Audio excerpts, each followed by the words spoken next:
What's the matter? What is it? It's a case for Nick Carter, master detective.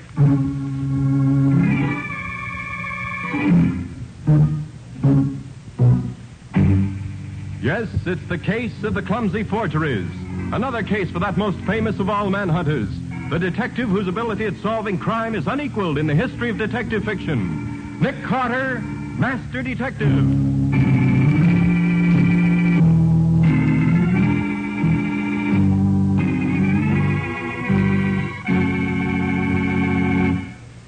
Nick, do we have much more to do on this report? Not much, Patsy. Why? Well, it's after 5, and I have an appointment with my hairdresser at 6. Well, you'll make it all right. I'll see that you do. Far be it from me to prevent you from making yourself as beautiful as you can. Nick, what a thing to say. No, I was only joking, Patsy. Really, you're a fine-looking girl. Oh, Nick, do you mean that? Well, yes, of course I do. Oh, that's the first personal compliment you've paid me in all the years I've been working for you. I didn't know you ever noticed me, except as your assistant. I notice a good many things I don't mention, Patsy. Oh, don't I know that by now? Why, I can... Oh, darn it.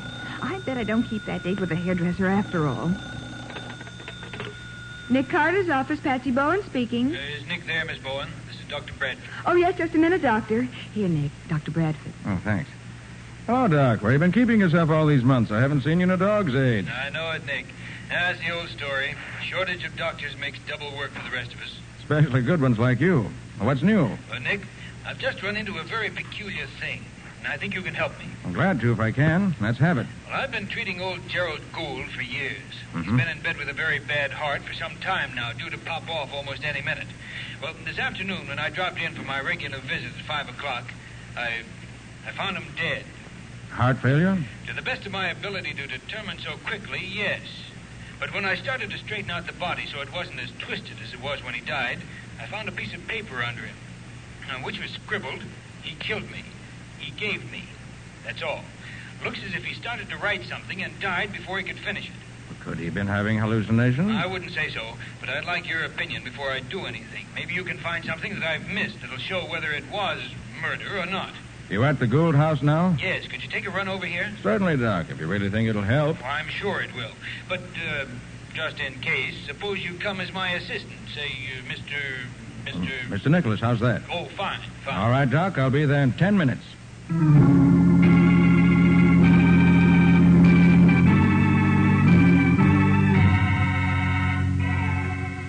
You see, Nick, this note was under his shoulder, just as if he'd rolled over on it in his last moments. This pencil was there, too. How long had he been dead when you arrived? Only a few minutes at most. Uh-huh. Tell me, Doc, isn't it perfectly possible to kill a man with a bad heart in such a way as to make it look like heart failure? Well, yes, easily. Any stimulant that acted on his heart would do it in pretty short order. But does he show any signs of such a stimulant? No, but that wouldn't prove anything. An autopsy is the only way to be sure. Yes, of course. Well, let's see if we can find any evidence here to point in one direction or the other. If anything was given him, it could have been in this glass. The only one near enough for him to have reached it. Only one person's fingerprints on it. See the old man's thumb. Yes. Same, all right. That little scar makes it definite. It's peculiar, to say the least. How do you mean, Nick? Well, if you give a person a drink, do you wipe your own prints off the glass first? Of course not. Oh, I see what you're getting at. Somebody did give him something deliberately. That'd be my guess. Just take this along. Have the contents analyzed. I can wrap it in this wax paper. Oh, by the way, have you told the family yet? That he's dead, yes. Not that he was killed. I asked them to wait downstairs until I was ready for them. Let's see. There are 2 sons, if I recall. Yes, Raymond is the elder and Peter. What are they like? Well, Raymond is pretty much of a sport, but Peter is a quiet, stay-at-home type. They're both nice fellows, as far as I know. Uh-huh. Did Gould have a nurse? Yes. Would you like to see her? She's in the next room. Yes, please. Oh, I'll get her. Miss Waters? Yes? Miss Waters, would you come in, please? Yes, Doctor. Miss Waters, this is Mr. Carter, Nick Carter. How do you do? Detective? Yes. I regret to tell you that Mr. Gould did not die naturally. He was murdered. Murdered? But, Doctor, you said he died of heart failure. He did, Miss Waters. But somebody induced that heart failure. I want to know. Where were you when Mr. Gould died? Why, in the kitchen, I suppose. You see, every day Dr. Bradford comes to see Mr. Gould around 5 o'clock. So about 4:30, I go down to the kitchen to get his supper ready. He likes to eat right after the doctor goes.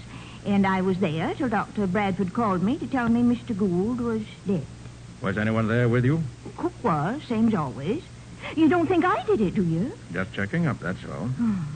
Did you give him anything except his regular medicine today? No.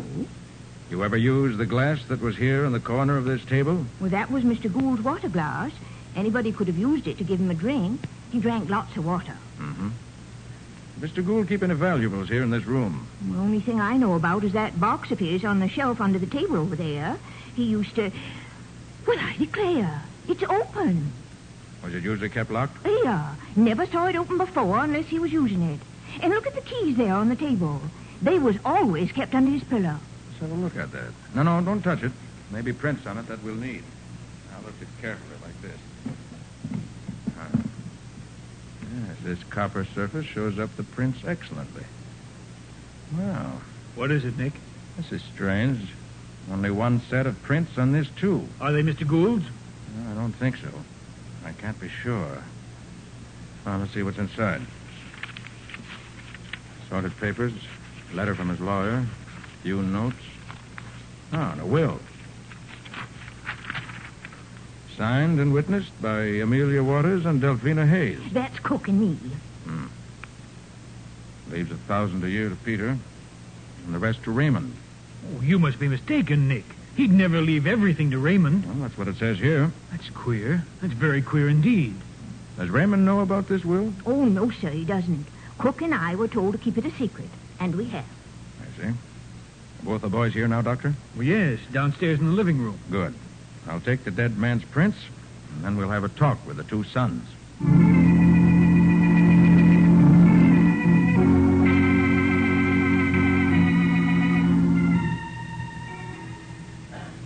You know the law says you have to report a murder as soon as it's discovered. Why ask me a fool question like that? I just wanted to be sure, Matty. Oh, for the love of Pete. Very well. Here's the report. Yeah, Gerald Gould has just been found dead in his bed.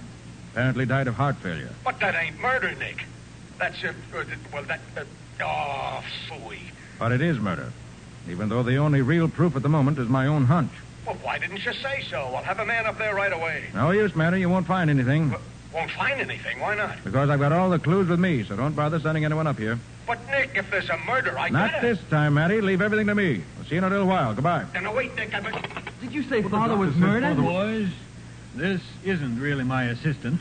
It's Nick Carter, the private investigator. Nick Carter? Now, boys, there seems to be little question but what your father died of heart failure. Induced by someone who wanted him dead now rather than later. And that's murder. I can't believe it. Do either of you know the terms of your father's will? No, I don't. I've always understood he was planning to leave most of his money to Peter. He didn't exactly approve of me. Where have you two been this afternoon? I've been right here in the living room since after lunch. I came home about 3 o'clock, and I've been in my room ever since. Did either of you go to the sick room this afternoon at any time? I didn't. I didn't leave my room. I haven't been near it. Have there been any visitors? No, if there had been, I'd have seen them come in. Mr. Carter, what makes you think Father was murdered? He left a note which said so. And also, there's additional evidence to support that fact in the fingerprints on the glass he used and on the strong box he kept in his room. Could you explain what you mean, Mr. Carter? Not just now. Then I suppose that if no one came in from outside, all of us here in the house, the cook, the nurse, Raymond, and I, are all suspects? You are. I'd like to take your fingerprints, if I may. Why? I'll need them as evidence. Just put your fingers on this ink pad. So. And on this paper. Like this. Good. All right, Peter, you don't mind? Not at all. That's right. All right, thank you, both of you. Now, neither of you will leave town until I say so. All right, Very sir. well. But how do you go about finding a killer in a case like this? Routine investigation to start with. Look into the backgrounds and personal lives of everyone concerned. That brings out the motives and frequently gives us information that'll help determine guilt or innocence. Together with actual clues present at the scene of the crime, of course. Sounds pretty complicated to me. Sounds complicated to me, too, but there's one thing about Nick Carter. He has a reputation for always uncovering the guilty party once he gets on a case. Nothing gets away from him. Well, I wish you luck, Mr. Carter. You better let me wish you luck, because it won't be lucky for whoever killed Mr. Gould. All right, Doc, you ready? Right with you, Nick. Good day, boys. Goodbye, Dr. Bradford. Well, Nick, where do you start this investigation of yours? Well, I think that before I do anything else, I'd better turn these documents I found in the strong box over to Mr. Lind, Gould's lawyer. Oh, I can take them down for you. I'm going that way. Oh, would you? Thanks. I'm glad to do it. That'll let me get to police headquarters a little sooner. Matty must be ready to hang me by now.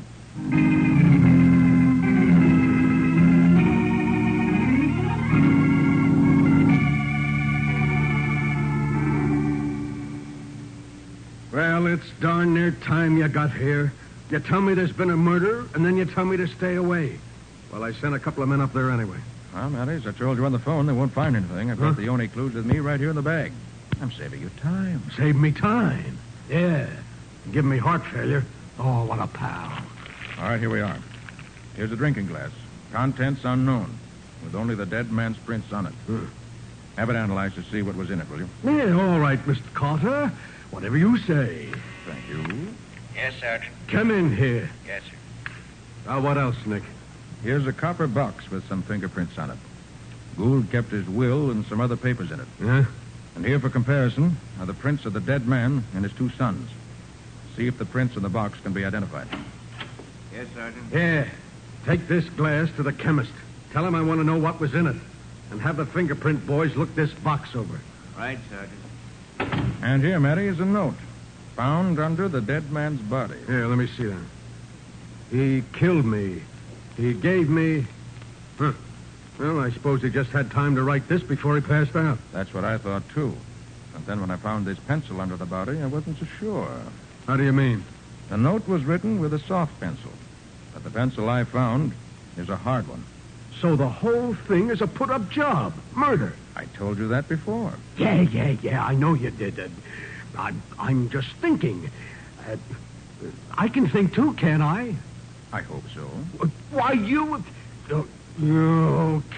Okay. Oh. Now, look, Nick, would you mind telling me about the murder? Very simple, Matty. Gerald Gould had a very bad heart.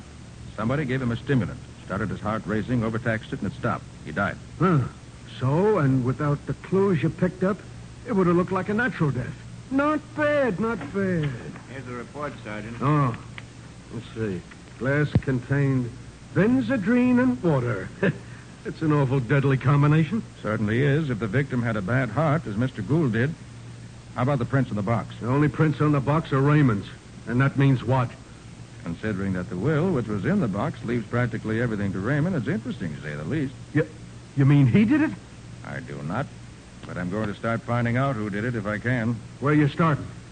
Going to do some research work on the two Gould boys. Well, good night, Matty. I'll see you soon. Okay. Hey, now look, Nick, will you keep in touch with me? Oh, by the way, Matty, is Demler Street open again? Yeah, they finished it up yesterday. Why? It's a shortcut for me on my way back to the office. Less traffic saves time. Okay. Okay, so long. I'll be seeing you.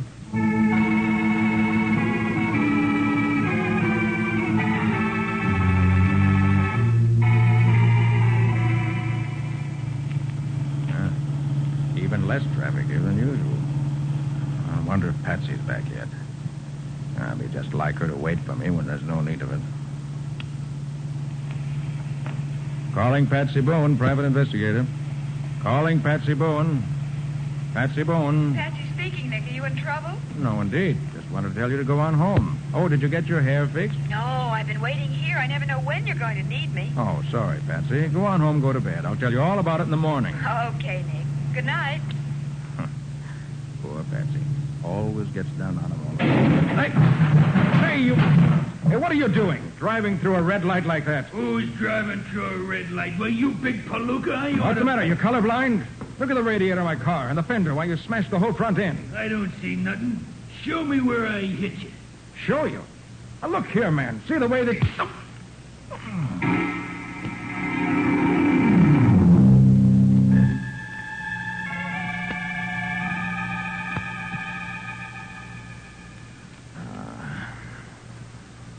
Oh, is that you, Patsy? Hello? Hello yourself. Oh, gosh, Nick, am I glad to hear you're talking sense again. Huh? Talking sense? Yes. You've been lying here in the hospital for almost 2 days now, muttering and making no sense at all. 2 days? Did you say 2 days? Practically. That sock you got when you hit your head against the windshield almost gave you concussion of the brain. What? Say that again, Patsy. I said that sock you got when you hit your head against the windshield. Is that what you think happened? Of course. One of the prowl cars found you lying on the wheel of your smashed car with your forehead all cut and bloody. Patsy, it's a plot. I wasn't hurt when the smash-up occurred. Oh, Nick. Does your head hurt you? Yes, it does, but I'm not out of my mind. After the accident, I got out and started to argue with a mug who ran into me when he suddenly socked me on the head when I wasn't looking. Huh?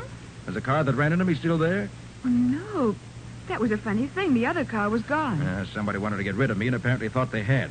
So they towed the other wreck away. But, Nick, who would want to kill you? For a guess, I'd say the same person who killed Gerald Gould. I was afraid I'd find out too much when I started investigating him.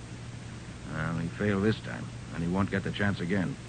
And I'll find out what he was afraid I'd find out just as soon as I get out of this bed. Well, the doctor says you'll have to stay here at least another 3 or 4 days. Nonsense. I'll be out of here tomorrow at the latest. Oh, by the way, have you heard anything more about the Gould case? Sergeant Matheson called this morning to ask how you were. Said he was getting nowhere rapidly. He said he heard the Gould will was to be read tomorrow afternoon at the lawyer's office. Now, I know I'll be out of here tomorrow. I've got to be present when that will is read. Oh, but, Nick, you can't. And why do you have to be there? I don't know, Patsy. I just know I've got to be present when Mr. Lind reads that will. But the doctor... Doctor or no doctor, I'm going to be at Lind's office tomorrow afternoon.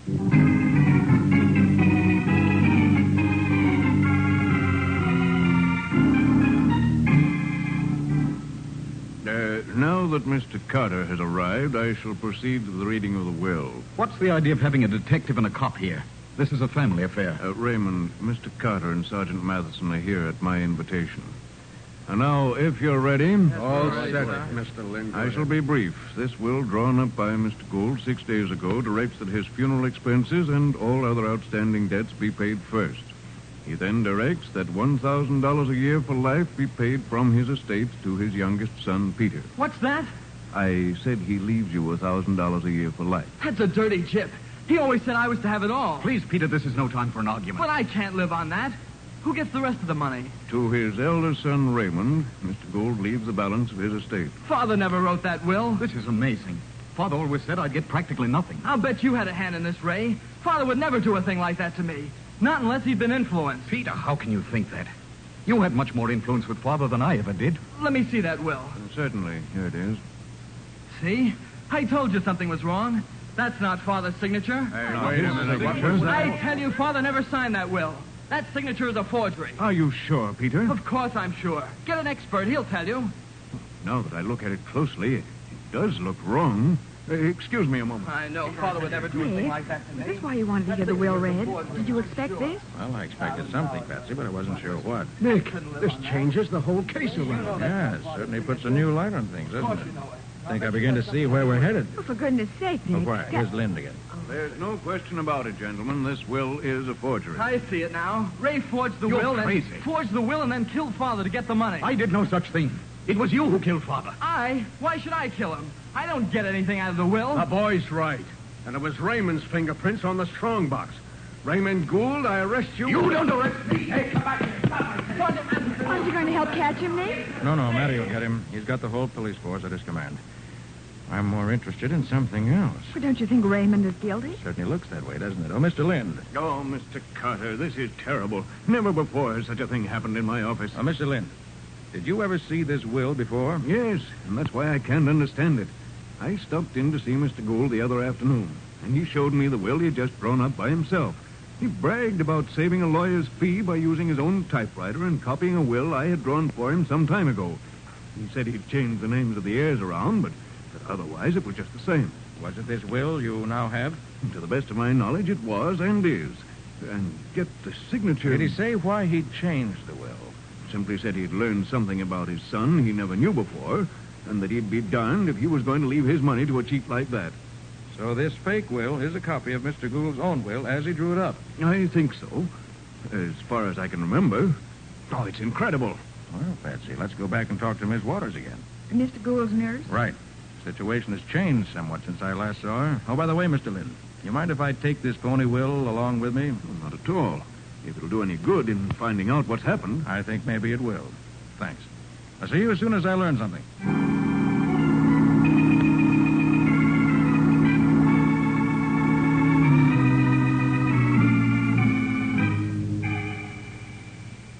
Now, Miss Waters, you said you and the cook witnessed the will which Mr. Gould drew up himself. Yeah, we did. Is this your signature? Why, yes, that's... No, it ain't either. I thought not. Why, for pity's sake? Because this will is a forgery, signatures and all. Well, Did either of the sons ever borrow their father's typewriter? yeah, they did. Both of them. Every little while. Patsy, go upstairs and get me a sample of typing from that machine, will you? Of course, Nick. Bring you back every letter there is on it. Good girl. Now, Miss Waters, tell me. Was there any friction between Mr. Gould and either of the boys? Him and Raymond used to argue all the time. Mr. Gould didn't like the way Raymond carried on. But him and Peter got along all right. Mm-hmm. Did Mr. Gould have an argument with anyone shortly before he drew up the new will? Do you know? Yeah, he did. I was going by his room the evening before, and I could hear him giving somebody what for. To whom was he talking? Well, now, I couldn't tell you. The other voice was so low, I don't know who it was. But Mr. Gould got a letter that afternoon, made him all excited. Maybe that was what he was talking about. Yes, maybe it was. And that reminds me, Mr. Carter, another letter come today from that same party. You mean the one that got him so excited before? Yeah, recognize the fancy handwriting. Want to see it? Yes, I think I better. All right, here it is. Dear Mr. Gould, why haven't you answered my last letter? I can't wait any longer. If you don't do what I asked you to, in 3 days, I'm going to start something. And you don't want that, do you? Your friend, Alice Fenwick. Return address, 35 Gladstone Place. Here's your typing sample, Nick. Oh, thanks. Yes. That's the typewriter that was used to type the phony will beyond any question. Good. Well, Patsy, if you'll come along with me, I'd like to introduce you to Miss Alice Fenwick. Huh? Who in the world is Alice Fenwick? Well, after I introduce her to you, you can introduce her to me. I don't know her either, but I expect to shortly.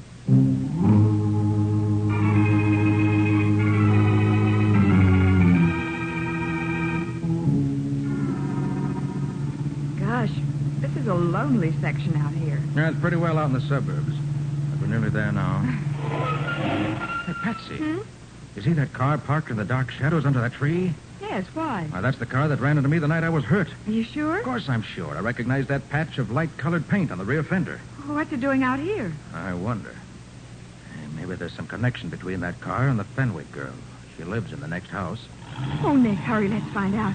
Maybe it's more trouble. I hope we're not too late to prevent it if there is. That mug who knocked me out plays altogether too rough. All right, this is close enough. Okay. Don't make any more noise than is necessary, that's it. I won't. Somebody's having a fight in there, Nick. That sounds that way. Let's look there, through the kitchen window. Nick, he's threatening her. I better get in there and fast. Nick, he's choking her. He's going to kill her. All right, you take your hands off that girl. Up with your hands, fast. Where'd you come from? Keep your hands up and your mouth shut. Patsy, see how she is. Sure, Nick. Now, you. All right. What are you doing here? None of your business. Who sent you? We've got you cold, so your only chance is to tell what you know. Jack sent me. Told me to scare her so she'd shut up about it. Jack who? Jack Gould. Who's Jack Gould? Old man Gould's son, the guy who killed the old man. You sure his name is Jack? Well, how should I know? That's what they call him. How's the girl, Patsy?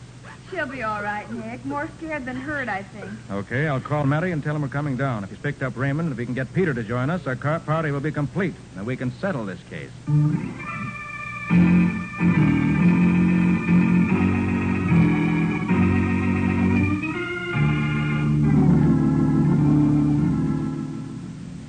So you caught Raymond, eh, Matty? Yeah. Excellent. Didn't get far, did he? I'll say he didn't. I'm glad you didn't let him get away. He has to pay for what he did. I didn't do it, I tell you, no matter what you say. All right, all right. You know what, Nick? Raymond here says he only ran away because the evidence looked so black against him that he was afraid he'd be convicted. And that's just the way the murderer wanted it to look, Matty. What? You mean he didn't do it, Nick? He did not. Peter killed his father. No, better sit right where you are, Peter. I want to check my story for me. You haven't got anything against me, not a thing. There's a cop outside the door, son, so I wouldn't try nothing. Are you sure you don't want those other two brought in, Nick? Not yet, Matty. Now, here's the story. About a week ago, Mr. Gould got a letter from a girl named Alice Fenwick telling him Peter had promised to marry her, and that on the strength of that promise, she had loaned him almost every cent she had. Several thousand, she says. Yeah? Peter gambled it away, and then told her he was through with her. She told him there was a baby coming and insisted he marry her. He laughed at her, so she wrote his father. After a row with Peter, which Miss Waters overheard, Gould changed his will. Somehow, Peter found out about it and got the idea that if he copied the will, which left everything to Raymond, copied it just as it was and forged the signatures, he could claim just what he later did, that Raymond had forged the will and killed his father to get the money. Nick, that's just what he said in the lawyer's office. That was part of his plan, too. Raymond's running away was the action of an innocent man who was scared. So Peter faked the will, then killed Father. Correct. And if the plan had gone as Peter had expected it to, I would have been executed for Father's death. And Peter would have inherited all the money. You can't prove a word of what you said, Carter. I can, or I wouldn't be saying it. It was you, not your father, who wrote the note saying he'd been murdered. You did that to be sure nobody thought he had died a natural death. And you might have gotten away with it, but you left the wrong pencil with the note. Do you call that proof? And after my interview with you two boys that afternoon, you hired a thug to kill me. And it was just pure luck that he failed. That's a lie. And then this afternoon, when you saw me up and around again, you got panicky that Alice Fenwick might be found to tell her story. So you sent this same thug to kill her, too. Peter did all that? He did. The thug didn't know your correct name, so I asked him to come down here and identify you. All right, get him, will you, Patsy? Of course, Nick. Will you come in, please? Okay. All right, you. Is this man sitting here the one who hired you to bump me off and kill the Fenwick girl? Yeah, that's the guy. You lie. I never saw you before. Oh, so that's the way it is. You're gonna leave me to take the rap alone, huh? Nothing doing, Jack. You're in this as deep as me. Now, wait a minute, you. Nick, you're a wonder. But there's one thing that bothers me. Why were the only fingerprints we found on the strong box Raymond's? That's easy, Matty. If you were a criminal and wanted to be sure you didn't leave any prints on a shiny copper surface, would you wipe off the box before or after you handled it? Oh, that's a silly question. Why, after, naturally. Well? Huh? Oh, yeah. Yeah, I see what you mean. It was the guy who handled the box ahead of Raymond who was really the guilty one. No one ever wiped the box off before he handled it. Raymond, as a matter of curiosity, when did you touch that box? Right after Father's death, while the doctor was phoning. Mm-hmm. I looked in the room and saw the box was unlocked. So I sneaked a quick look at the will. That was all. Well, all I gotta say is, son, that your curiosity almost got you executed. If it hadn't been for Nick here. Suppose you watch out next time you feel nosy. You may not get off so easy.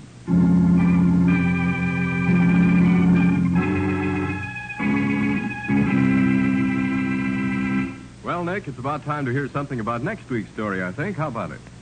Next week, Ken, we're going to hear about a moving picture in which Waldo took an active part. But not an active enough part.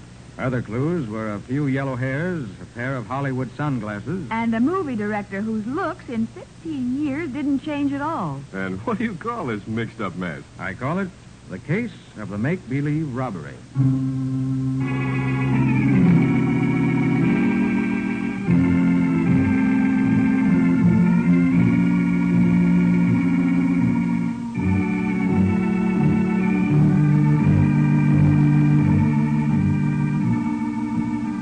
Nick Carter, Master Detective, which is produced and directed by Jock McGregor, is copyrighted by Street and Smith Publications, Incorporated. Pictured stories of Nick Carter appear in every issue of the Shadow Comics. In the broadcasts of Nick Carter, Master Detective, Lon Clark is starred as Nick, Charlotte Manson is featured as Patsy, Matty is played by Ed Latimer. Original music is played by George Wright. Script is by Jock McGregor.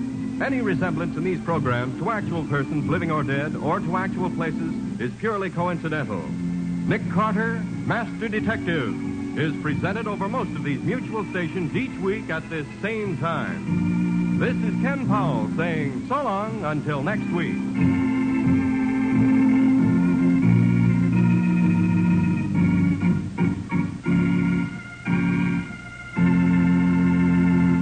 This program was heard in Canada through the facilities of the Canadian Broadcasting Corporation. This is...